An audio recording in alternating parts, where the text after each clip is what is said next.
Hello, everyone. Welcome to the Next Great Car Era, a podcast by EVTUNERS. Today, and calling in from Formula D, we are joined by Nishanth, who is a former time attack competitor and grassroots drifter who now instructs for high-performance driving experience programs and tinkers with cars for fun. Currently, he's converting his time attack drift Subaru BRZ into an EV. He's built several car-related hacks, such as using your car as a sim racing controller and open source flex fuel analyzers. You can check out some of that work on his website, linked in the show notes, and hear more about what Nish is up to right now. Enjoy. One thing that is kind of maybe the topic of the day is you're at Formula Drift right now. Yeah, so they're actually still setting up. I'll show you actually outside. You can see actually all the pro cars are out here. I don't know if you can see that, but that's all the pro cars in the grid down there. That's awesome. Yeah. So they're getting set up for the event, which officially starts tomorrow. Are you going to do any driving yourself? Sadly, no. I wish, but I'm nowhere close to the talent level that you need to even be in like the lower tiers of drifting here. You could just testing only, Yeah. I'd be a guinea pig for the track. That's what I've actually been wanting to do. But I ended up renting out an electric car for this trip. Sweet. And I don't know if there's an easy way for me to get a factory car to drift. I have a pretty good video I'll share with you of an electric Camaro tearing it up. Oh yeah, I think that Camaro used to be part of FD, or I don't know if it still is. It might be. Yeah. Yep. Was that at Thunder Hill? It was at Holly, so Sonoma. Holly? It was at Sonoma this year. Yeah. Yep. Yeah. But that wasn't the first time that they've been doing stuff. That it's kind of like, I think, a somewhat famous Camaro. Yeah, I remember when they debuted. I think it was like 2019 or 2020, and I got so excited to see an electric car and a professional level of drifting or any kind of motorsport, really.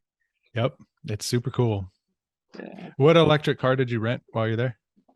So this time I rented out the Volvo Polestar 2 or the Polestar 2. I guess not Volvo previous. Yeah, but you like it? Yeah, this is probably one of the better cars I've rented out recently. Sweet. The last one I rented out was an ID4, and I didn't really like the plasticky dash of that thing. This one feels like a proper car. A little bit more sorted. Yeah. I haven't been in one yet, but I'd like to. It's one of the ones I don't see a lot around. Yeah, I rented it off of Turo, and there was like a rental company that had like 10 of them. So I was like, okay, that's a no-brainer, and it was relatively cheap for the price. Sweet. Yeah. When you like stop down on that throttle pedal, it does a 0 to 60 in 4.2, and she's like giggling the entire time.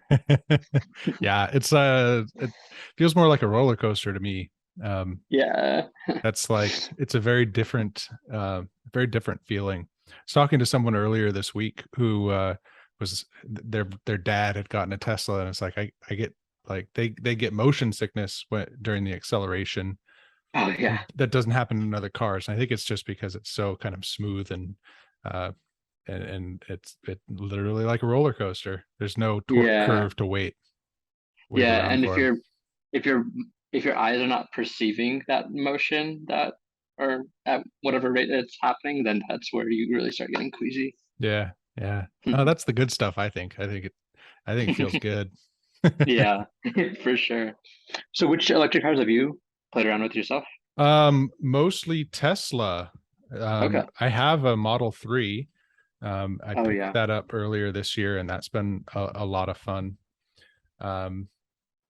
I got the Model 3 because I wanted to get into a little bit of racing and learn, right? So now the car is way faster than I am, and I can spend my time on driver mod and good old driver mod. Yeah. Yep. Yesterday I was at a hobby shop picking up parts for this demo, and there was like a kitted out like Tesla Model 3 with like a full carbon hood, like a big brake kit, like I think like a wide body on it, and I was just like, this thing is ridiculous looking, but it's cool to see Yeah, that people are doing these types of things to Model 3s. it is really cool. I just Yeah. went to the Hoover Dam on like a electric car run from Okay. SoCal over to there with a big group from SoCal. Mostly Teslas is the Tesla Club SoCal, but there's a bunch of some Lucid, some F-150 Lightnings. I Oh, think there's a cool. Pulsar. There's a few others in there, and yeah, a lot of those folks, they like really kit them out, with uh, carbon parts, body kits, underglow, um, everything All you the can fun stuff. imagine. Yeah, Yeah. yeah. The full Fast and Furious spec. Well, it's interesting. I need to do more research. I want to find which of the body kits, like from a wind tunnel perspective, Oh actually yeah. are functional, give you more downforce or whatever, and which ones are more just for aesthetics. But there's not a lot published on that yet. Yeah, and to be honest, even with like ICE powered cars, like you run into that issue a lot where, I mean, it's so expensive to do like proper either wind tunnel or CFD testing for that kind of thing. Um, I mean, even with CFD, you need to have correlation to wind tunnel data. So I don't know, you either have to do wind tunnel or test on a car with like literally like pieces of string to see the downforce. Hmm.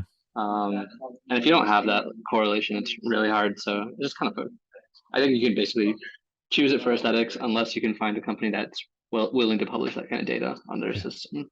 My guess is that if they're really, really expensive, then it probably has the testing data to support like a Hopefully, functional, and if it's yeah. not, then I mean, that's totally just anecdotal, right? But that's kind of my guess, because the price probably reflects that R&D that they had to go through. Yeah. As long as if you request it from them, they should be able to provide you that data. I think that's the caveat with that kind of thing. Because there are a lot of ones that will still do like, I don't know, big like carbon layups that are really expensive, but then not actually test it Yeah, against, yeah. So, yeah, I think that's the only thing. It's just like, if you request it, they should be able to provide you that data, yeah, that makes even sense. if, yeah. But So, there's so much that I wanted to talk to you about.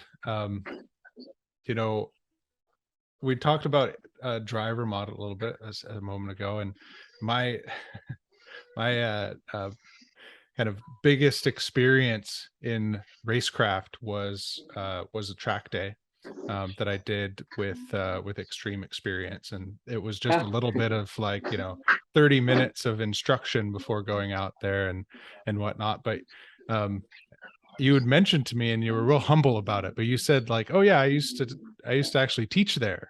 That's pretty cool, man. I don't think a lot of people had like have instructed people on how to drive supercars. yeah, I think even like maybe instructing is maybe put it might be like overstating what we're doing though, like because we're basically just guiding you through like 3 laps on the track, whereas like instructing is probably more of like, and sometimes we get to do that if you're like driving multiple cars because we can then coach you from that first session to the next and say, hey, if you tried this a little bit differently, then you could go even faster. But in Yeah. that session, it's more of like guidance than it is necessarily instructing. But yeah, it's fun. I still do it from time to time. It's definitely a fun way to get away from the computer for a bit. They call you up and they're like, Nish, we need someone in this town in this time. uh, Can you come and help us?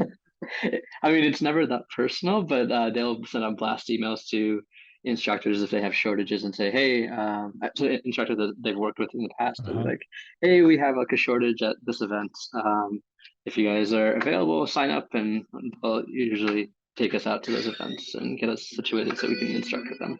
How did you start that? Did you have to like get a certain time at the track? Be like, all right, here's the car. Now, if you're fast enough, you can No, teach.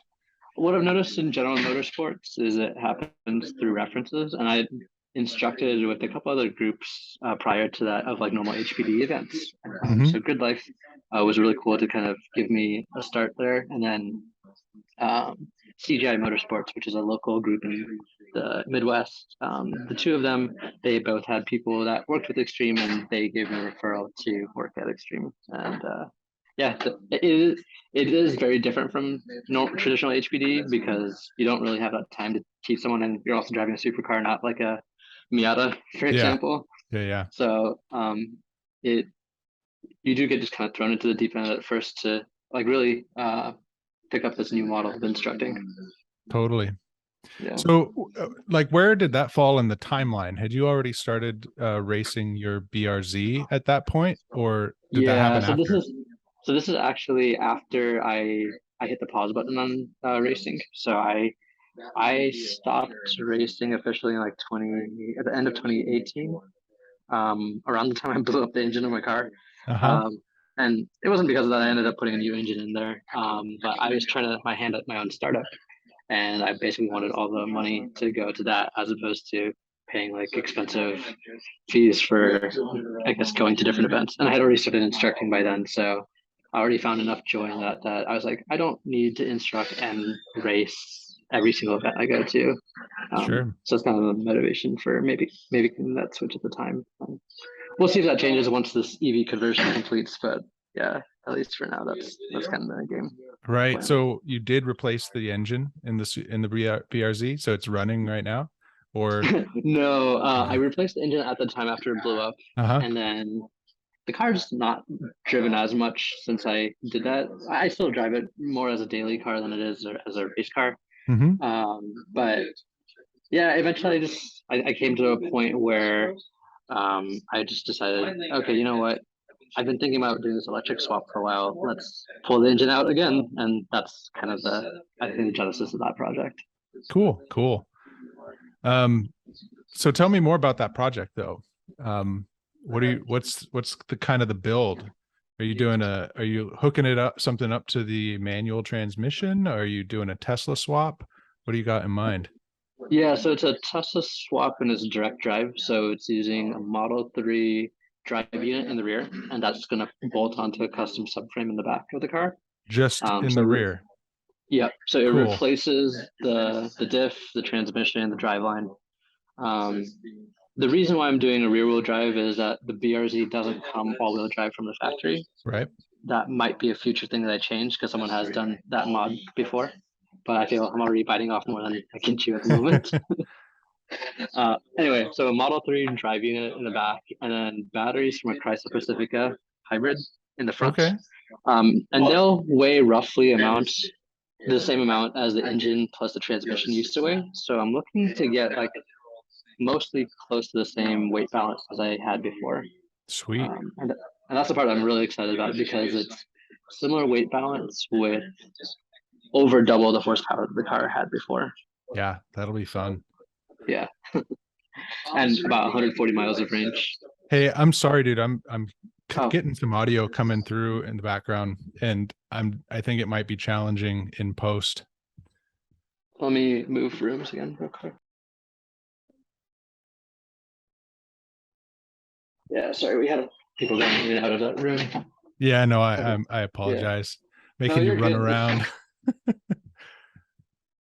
But we're talking about interesting things, and I want to make sure that want to make sure people hear it.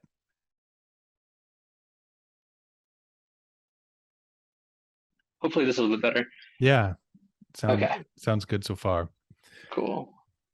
So, what about controlling the Model 3 rear drive unit? I think most people go with the Model S one because it's easier to tap into, and you can swap out a board and then get a lot of control. Model 3, not, I mean, some people are doing it. I've talked to a few folks that are using the Model 3, but it's more of like flashing it, like rather than being able to swap out a board and have control, or at least that's what I've heard.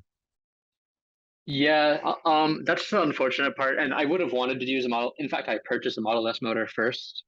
It would have been significantly cheaper to go that route too. But the issue was that I went with the small drive unit for the Model S, and they don't have a way to reverse the oiling direction of that motor. Because the way I would have had it placed in my car, it would have been going in reverse for moving the car forward. Uh-huh. And on the larger drive unit, you do have the ability that someone has made an aftermarket pump kit that you can reverse the flow of the oil, but they don't have a similar kit for the small drive unit. So I was like, I don't want to Oh custom machine man. my own thing. So I said, okay, let's scrap that idea with the Model S. The Model 3 fits in the correct direction and it'll go forward. It's more expensive, not just from the motor itself, but then the control. I can't use an open source board. I have to use one of two proprietary solutions. Mm-hmm. And what they do is, so I suspect what they're actually doing is, so the company I used was Nginx. Mm-hmm. They're a Canadian-based company, I think out of Montreal, uh, out of Quebec. And what they do is, I think they just unpair it from the Model 3 um, ECU or the drive controller, and Yeah. they pair it to their own custom controller. So it's still running the stock Tesla Model 3 firmware, but it just has a different pairing, I guess. Interesting. That's Yeah. going to be really cool though. Yeah. But then with that controller, I still need to integrate it with the rest of the car's CAN bus. So I'm creating my own custom, like I guess like um, vehicle control unit that's going to do all that communication as well. So will you have some of the creature comforts left in there? Heating, AC, power All of those steering. hopefully should work, and I really need those given I'm in Chicago and winters are not fun. Oh yeah, it snows there, doesn't it? Well, more than the snow is not so bad. It's more the bone chilling cold that makes you question every life decision you've made. Oh man. Yeah, I remember the first time that I went outside in the middle of winter in PA. Now remember, I'm Oh from yeah, California. So, and I'm yeah, from NorCal, like it snows there and I lived, it wasn't far, but like it's just not the same. And I remember yeah. walking out and it just felt, I had a big jacket on and it felt like I didn't have anything on at all. I was Yeah, like, wait a minute, this wind chill is something else. well, more than wind chill, it's the humidity. So here it's a very here in California, it's a very dry kind of cold, and it's the same in the mountains. Whereas in the Midwest and the East Coast, it's a very humid cold, and that's what makes you feel that like real bone chilling cold. Cuts right through. Yep. So, for the batteries, Yeah, how big are those Chrysler Pacifica modules, or how many are you putting in there? I'm putting 12 total. So it's a two. There's two parallel banks, or well, the actual configuration is that they're in pairs of two. There's 12 batteries, so it's a 6 series 2P configuration. Okay. And the reason why is that like we want to be able to pull the kind of current that we need to support the power requirement to the Model 3 at like higher loads. Mm-hmm. And supposedly that setup has worked for I based the setup off of Bisimoto. He did a Porsche, I forget what it was, like an older Porsche, and he was able to draw like I think 600 to 800 amps out of that thing in Dang. a similar Yeah. battery configuration.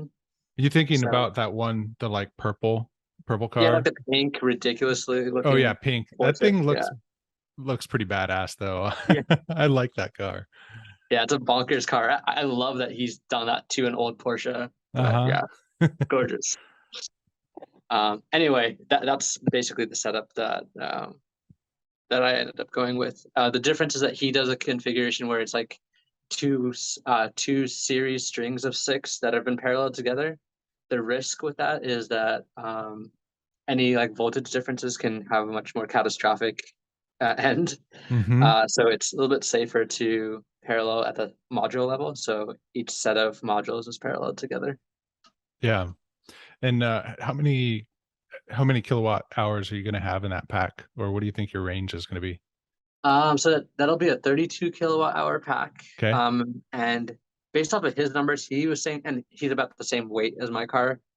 He was saying about 140 miles is what he was realistically getting. Nice. Um, which I think is fine for most track events, even around me in the Midwest. Yeah. Um, and I'm aiming to do like CCS fast charging with this, so using either the fast charging circuitry from either a BMW i3 or from a Tesla Model 3. So we'll see what that ends up being. And it's using basically it's like a Tesla Model 3 in the end. I'm using a Tesla Model 3 charge port because that's the only thing that fits in the old gas filler area on the Okay. BRZ. And I know people use like an adapter for that to work with CCS fast charging. Yeah. But, The yeah, adapter still just not came sure. out for us, who are driving them. I don't have one yet, but I've seen people with them, and Oh yeah. Well, I they think just people in started Korea using have them. been using them for a while, so people have Yeah, been they importing have. from Korea. Yeah. Right, right. But the official one, the Uh, official cost you an arm and a leg yeah. adapter is now available. Nice. So, Yeah. man, like this is complex stuff. Like, are you an engineer or do you just figure this stuff out? It's a little mix of both. So I don't do engineering day to day anymore. I'm a product strategist, but my background is in engineering. So I came Okay. from a mixed background of doing everything from data science and machine learning to reverse engineering cars for doing self-driving Wow. to drones, maps, a little bit of all the anything like related to mobility I've probably touched.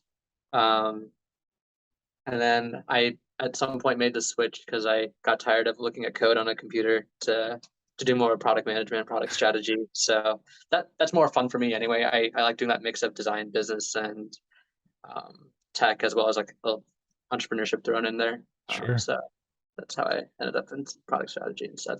But That's anyway, awesome yeah, though. yeah.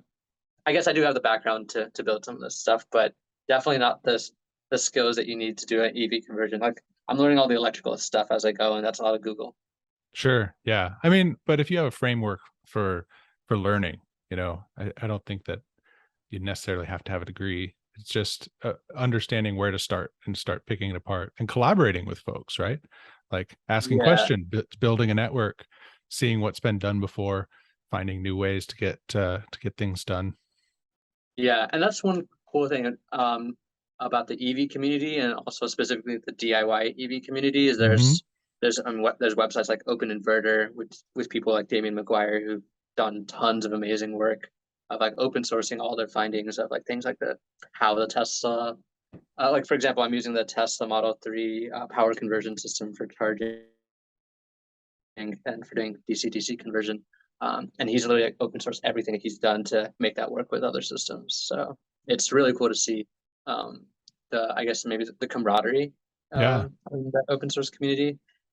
Part of what I want to do is also start contributing to that because I do feel bad that there's literally like maybe a handful of people that are doing most of the work in that community.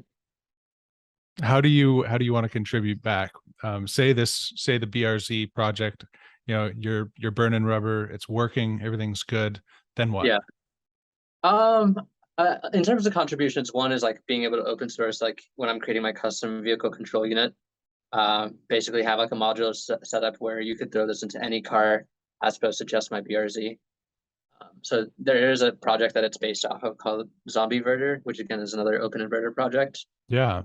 I'm just taking that and modifying it to fit in the BRZ ECU form factor, and then I think some extras for it. But yeah, I maybe just like helping out where I can and making the software a little bit better, easier to manage. So I want to create my own interface similar to what you have in a Model 3 on the dash. Yeah. So basically slap a monitor and create, because I do have a web background, I can design something that looks a little better than a bunch of really, I don't know, 90s looking input boxes. A 90s is in though, man. Yeah, that's true. 80s is That's true. better. Oh gosh. Hopefully we're not doing that for user interfaces, but yeah. I hope so too. Yeah. Um, But that's unfortunate. I mean, it's not unfortunate. It's the focus right now of a lot of the open source projects has been getting the functionality down, not necessarily the form. right. Where I can maybe contribute is helping with the form and making it look like a modern product. Which really is necessary for adoption, I think. Exactly. Yeah. That and then like that out of the box experience for people to get onto these open source platforms. Like it's a lot of like currently it's a lot of like very manual setup. You're doing a lot of config using these like really arcane interfaces, and I think there's a huge barrier to entry for anyone who wants to pick up a DIY EV project right now, unless you get a custom shop to do that, and that's a huge expense in of itself. Yeah. So, do you have any advice for folks who might be interested in doing this? Or just Um, even getting involved, if someone is interested in getting involved in building EVs or driving EVs or learning how to race, what are some words of wisdom from someone who's kind of doing all these things? so I guess I'll break that down into the two parts of that question, the one on the motorsport side and the other on the EV side. for motorsports, go out and drive the car that you have right now. And that's the best thing. Like I've seen people would take Toyota Priuses to Laguna Seca and drive those things. And I've literally seen a minivan at Road Atlanta before, a Honda Odyssey. So it doesn't matter what car you have, you can track it. It's a matter of like just like getting past your own excuses really to do that. Because a lot of time like we will get into our own heads, and I'll see people like a lot of my students will come with like fully kitted out cars. They're like, oh, I wanted to put like super sticky tires and a turbocharger and all this stuff. And honestly, the best thing you could do is have a bone stock car that you really understand, and you can build your own understanding of your skill level, because that will accelerate your ability to be a fast driver way quicker than go fast mods on your car. All you need is good brake fluid and tires that are not dead, and then you're good to go. On the EV side, I think that's a harder question because of the nature of it being so kind of all over the place and scattered. Yeah. I think if possible, and you're starting from scratch, find a platform where people have already done a lot of work on. And if that means like there's a kit car available and you have the funds to do that, that's probably your best bet if you're starting.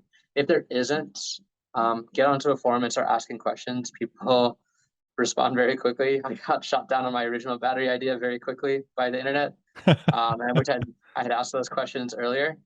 So I think just, yeah, I guess not being afraid to, again, put yourself out there and fact check and make sure that you are understanding the entire thing end to end. There's a lot of really great YouTube video resources for creating your own EV, and going to places like Open Inverter, DIYelectriccar.com. Mhm. Those are great sources if you're trying to do an EV project. When you say kit cars, do you mean like actual kit cars? I can think of a handful of like Factory 5 put out the 818, and people have EV swapped that. Or do you mean more like kits, drop-in kits to convert, like a Beetle or an old Porsche into More the EV? latter. Yeah. More the latter, but I mean, if there is like a pre-built kit, even for a Factory 5, that's also an option. I know it's more expensive that way.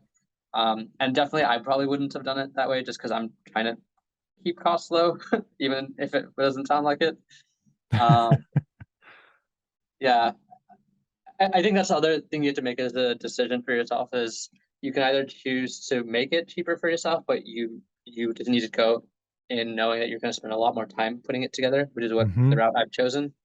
Or the other option is you get someone to build it for you, or get a lot of the pieces pre-made for you, so that you can spend less time, but you might spend more money up front, and maybe it's less headaches.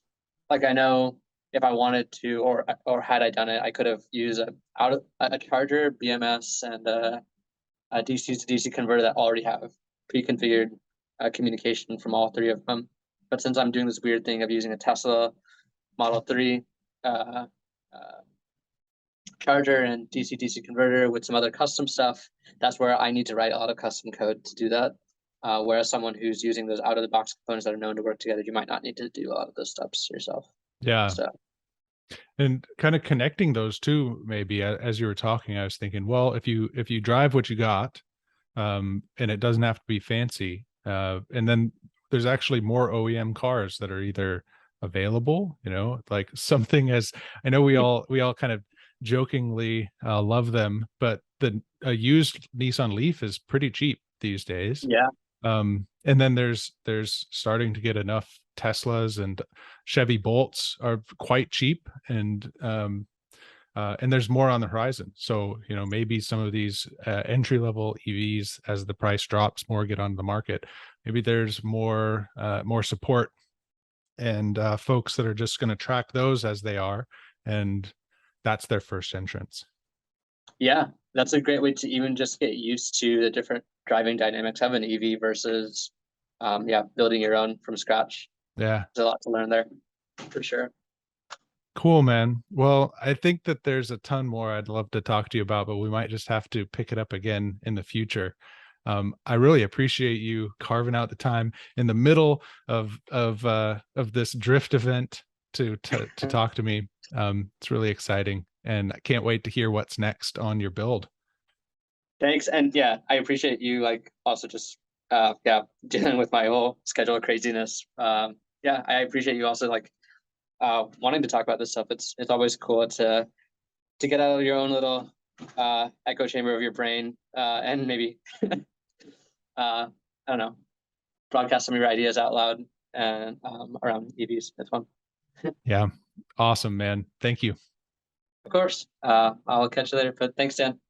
Yeah. You too. Bye.